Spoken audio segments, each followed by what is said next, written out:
오늘 제목을 이렇게 한번 삼아봤습니다. 시대정신을 거슬러 살아내기입니다. 지난주 우리 외화 내빈의 신앙을 경계한다, 그런 제목을 가지고 함께 말씀을 나누었습니다. 외화 내빈의 신앙을 경계한다는 것은 그리 녹록하지는 않습니다. 예루살렘 성전은요, 당시에 무성한 무화과나무처럼요, 돈이 있었고요, 권력이 있었고 사람이 있었습니다. 그것을 열매로 착각한 대제사장과 서기관과 바리새인 종교인들은 자신이 외화 내빈의 생태인 줄을 알아차리지 못했습니다. 자신의 눈으로 보이는 열매가 있는 것처럼 보였기 때문입니다. 그만큼 외화 내빈의 신앙을 경계한다는 것은 어렵다는 것입니다. 여러분, 지금 자신의 상태가 혹여나 외화 내빈의 신앙의 상태인지 한번 점검할 수 있는 방법은 있습니다. 외화 내빈의 신앙을 경계하면서 주신 말씀이죠. 최근에 하나님께 맡기는 믿는 행동을 했는가? 최근에 회개의 기도를 한 적이 있는가? 최근에 용서한 일이 있는가? 아주 최근에 말씀에 은혜 받은 적이 있는가? 이런 것들은 과거에는 있었는데 최근에는 없다라고 하신다면 현재 자신의 신앙의 상태가 외화 내빈의 상태일 수 있습니다. 매일매일 은혜 받으셔야 돼요. 은혜를 이야기할 때 10년 전의 것을 끌어오지 마십시오. 어제 것을 끌어오셔야 됩니다. 일주일 전의 것을 끌어오셔야 돼요. 나 주님 만났습니다. 이런 일에 기도했는데 이렇게 해 주셨습니다라고 그 만남을 이야기하셔야 돼요. 그래야 외화 내빈의 신앙을 경계할 수가 있습니다.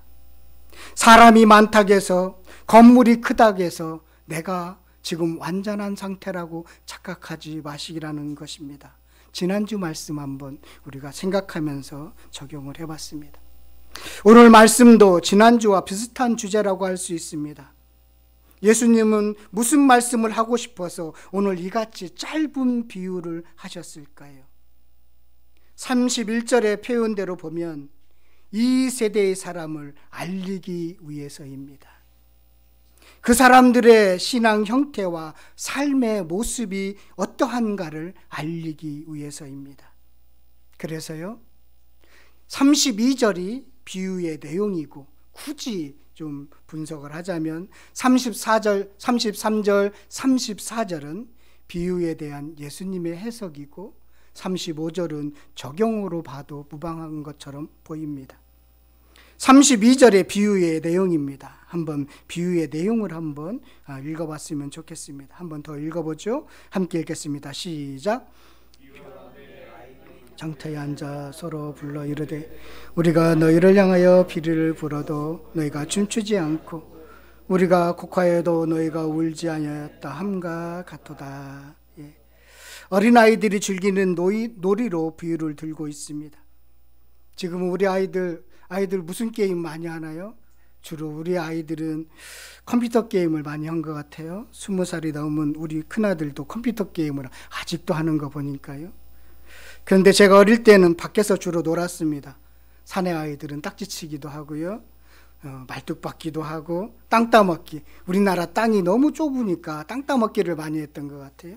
땅 따먹기도 하고 무궁화꽃이 피었습니다. 비석치기 혹시 아시는지 모르겠는데 아주 옛날 겁니다. 그런 거 가지고 놀았고요. 여자아이들은 공기놀이를 주로 많이 하고 줄넘기를 많이 했죠.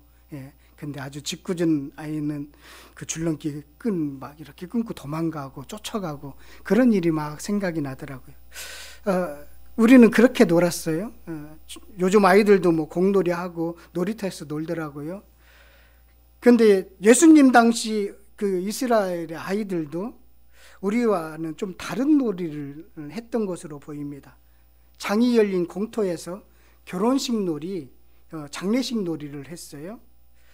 제가 이 말씀 비유를 이렇게 읽어보면서 이게 정말 재밌었을까 이런 생각이 들었어요. 재미있는지 모르겠지만 그런 놀이를 했습니다.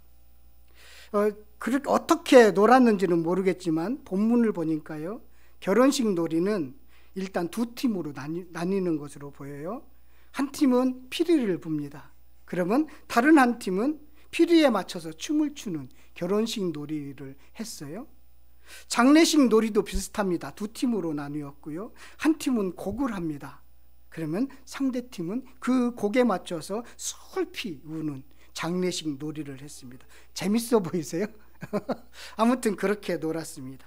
그런데요, 이 내용에 보니까 상대팀이 같이 놀아주지 않습니다. 피리를 부르면 춤을 춰야 되는데 춤을 추지 않고 있습니다. 곡을 하면 울어줘야 되는데 울지 않습니다. 그게 비유의 내용이에요. 예수님은 무슨 말씀을 하시려고 이 비유를 하신 것일까요? 이 비유를 정확히 알기 위해서는 7장 1절부터 30절까지 내용을 좀 보셔야 돼요. 전체를 보셔야 되는데, 예수님의 메시아 사역이 나오고요, 그리고 세례 요한의 질문에 나오고, 그리고 세례 요한의 사역에 관한 이 세대 사람들의 반응을 이야기해요. 그것을 설명하기 위해서 지금 이 비유를 들으신 것입니다. 예수님의 그 사역은 뭐죠? 백부장 종을 살리셨습니다. 그리고 나인성에서 나오는 죽은 과부의 아들을 살리셨습니다. 죽은 사람이 살아나는 역사가 일어나니까 예수님에 대한 소문이 널리 퍼졌습니다. 17절에 예수께 대한 이 소문이 온 유대와 사방에 두루 퍼지니라. 많이 퍼졌죠. 야, 사람 살렸는데요, 죽은 사람 살렸는데 얼마나 많이 퍼지겠습니까? 소문은 엄청 빠르거든요. 그래서 갈릴리에 넘어서 온 유대에 다 퍼졌습니다. 어디까지 퍼졌느냐면 세례 요한, 지금 감옥에 갇혀 있는 세례 요한까지도 듣게 되었습니다. 당시 세례 요한은 반년 전에요, 헤롯 안디바스라는 왕이 있었는데 나쁜 왕이에요. 이복 그 동생 아내 헤로디아를 이렇게 눈이 맞아서 뺏어온 거예요. 그래서 결혼을 했어요. 그러니까 헤롯이 그 잘못됐다라고 지적하니까 붙잡혀서 감옥에 갇혀 있는 상황입니다. 세례 요한은 예수님이 진정한 메시아인지를 확인하고 싶었던 것입니다. 분명히 예수님은 오실 메시아인데 아무 일도 일어나지 않는 거예요. 왜 움직이지 않는 것일까? 죽은 사람 살리는 이런 일, 이건 메시아가 할 일이 아닌데 왜 이런 일을 하실까? 세례 요한은 궁금해졌습니다. 예수님이 메시아 같은데 자신이 갖고 있는 메시아 상하고는 딱 떨어지지가 않거든요. 메시아는 시대를 심판자로 오실 분으로서 이 사회를 뒤집어 푸실 분으로 자기는 분명히 알고 있었습니다. 그런데 세례 요한이 그게 안 하고 있거든요, 예수님이. 그래서 세례 요한이 제자를 보내서 예수님에게 질문을 합니다. 그 질문의 내용이 19절이죠. 7장 19절 말씀입니다. 오실 그이가 당신입니까? 내가 다른 메시아를 기다려야 합니까? 오시겠다고 약속하신 그 메시아가 당신입니까? 아니면 내가 다른 메시아를 기다려야 합니까? 그런 질문을 던진 것입니다. 세례 요한처럼 예수님을 메시아로 확신한 분은 없었죠. 자신은 예수님을 전하는 소리에 불과하다고 했잖아요. 자신은 예수님의 신방끈도 풀 수 없는 존재라고 했잖아요. 예수님은 인간의 죄를 구원하기 위해서 오신 하나님이 보내신 어린 양이라고, 하나님의 어린 양이라고 그는 확신했습니다. 메시아라고 그는 그 생각을 했던 것이죠. 인간을 구원하기 위해서 하나님께 보내신 메시아라는 걸 확신했는데, 그런데 움직이지 않는 거예요. 그래서 세례 요한이 제자들을, 이제 2명의 제자들을 예수님에게 보내면서 얼마나 많은 고민을 했을까라는 생각이 들었습니다. 얼마나 많은 생각을 했을까? 자신은 분명히 사명을 받았는데, 주의 길을 곱게 하라는 사명을 받았는데, 그러면 내 사명이 잘못된 것인가? 그 감옥에서 많은 고민을 하고 나서 한번 물어봐야 되겠다. 그래서 2명의 제자들을 보낸 것입니다. 예수님의 대답이 22절입니다. 우리 22절 말씀 한번 더 읽겠습니다. 22절, 7장 22절입니다. 함께 읽겠습니다. 시작.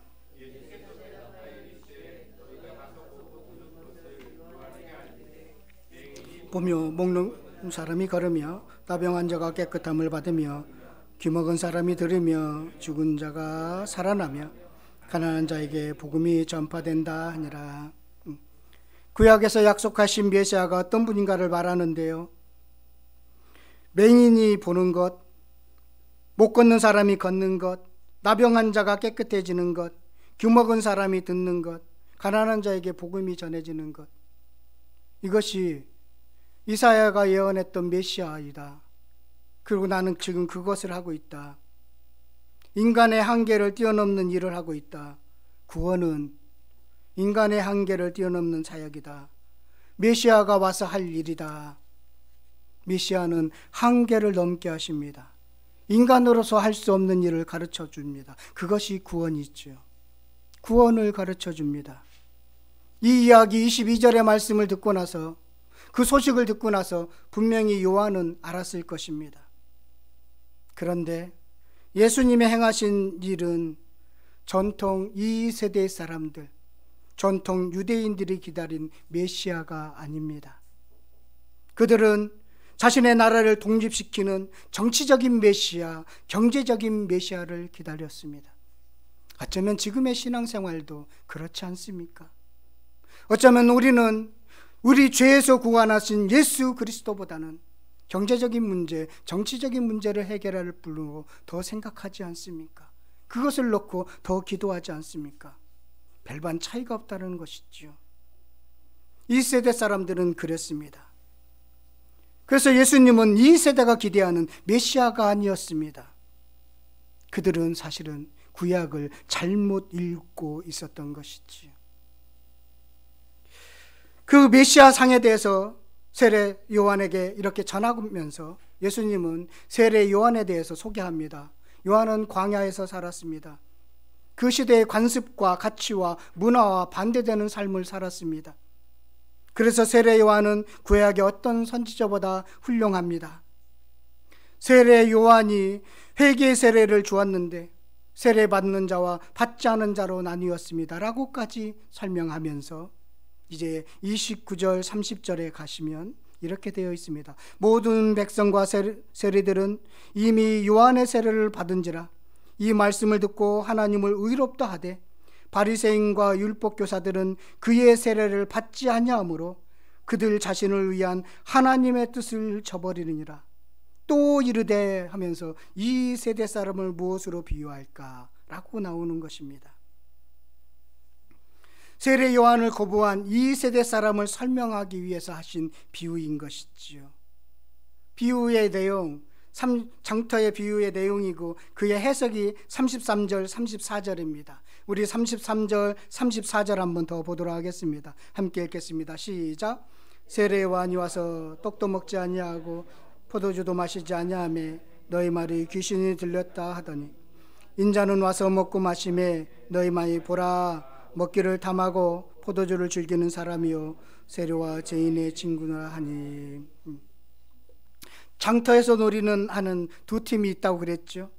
예수님과 세례 요한이 한 팀입니다. 다른 한쪽은 바리새인과 율법교사와 이 세대 사람이 한 팀을 이루고 있습니다. 본문에서 피리를 부는 쪽, 곡하는 쪽이 어느 팀인지는 사실 가리기는 조금 어렵습니다.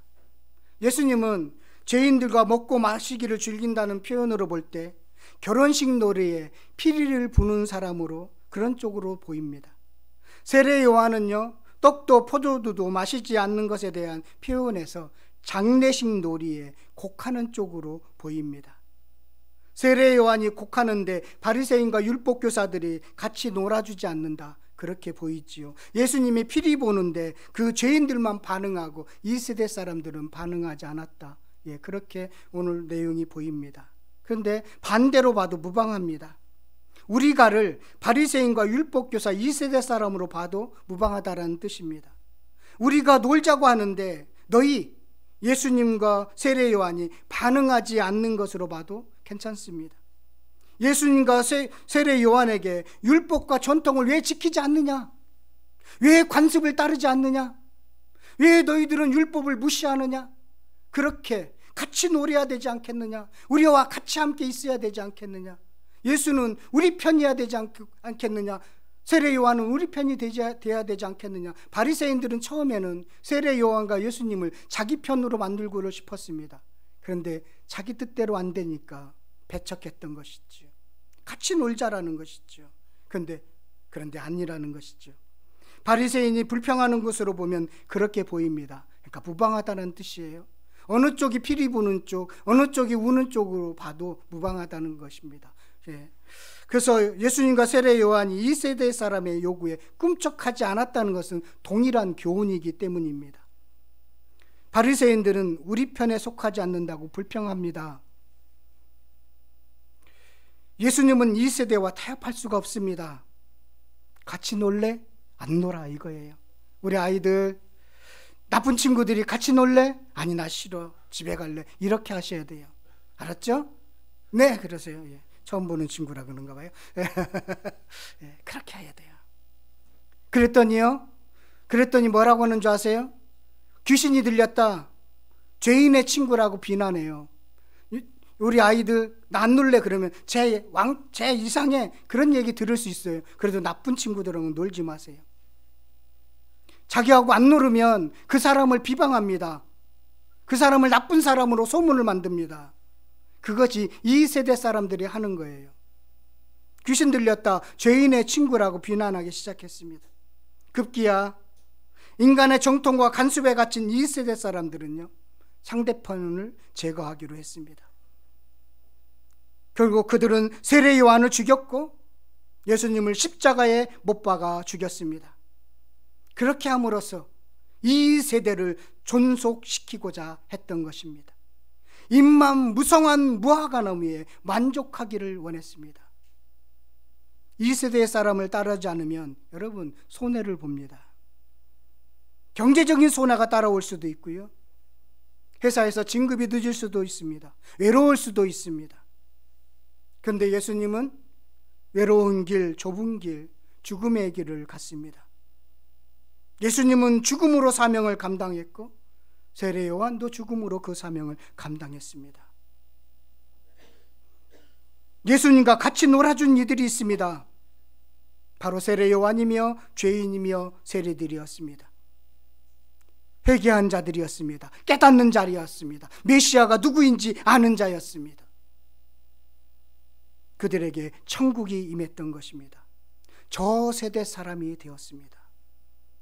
예수님이 오심으로써 저 세대가, 천국이 이 땅에 왔습니다.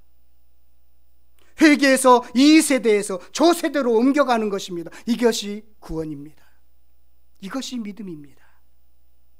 그래서 예수님은 회개하라, 천국이 가까웠다라고 선포하신 이유가 여기에 있는 것입니다. 그래서 이 세대와 어울리지 않기 위해서, 우리는 저 세대의 사람으로 살기 위해서는 두 가지를 하셔야 돼요. 한 가지는 회개하는 것입니다. 매일매일 돌이키시는 거예요.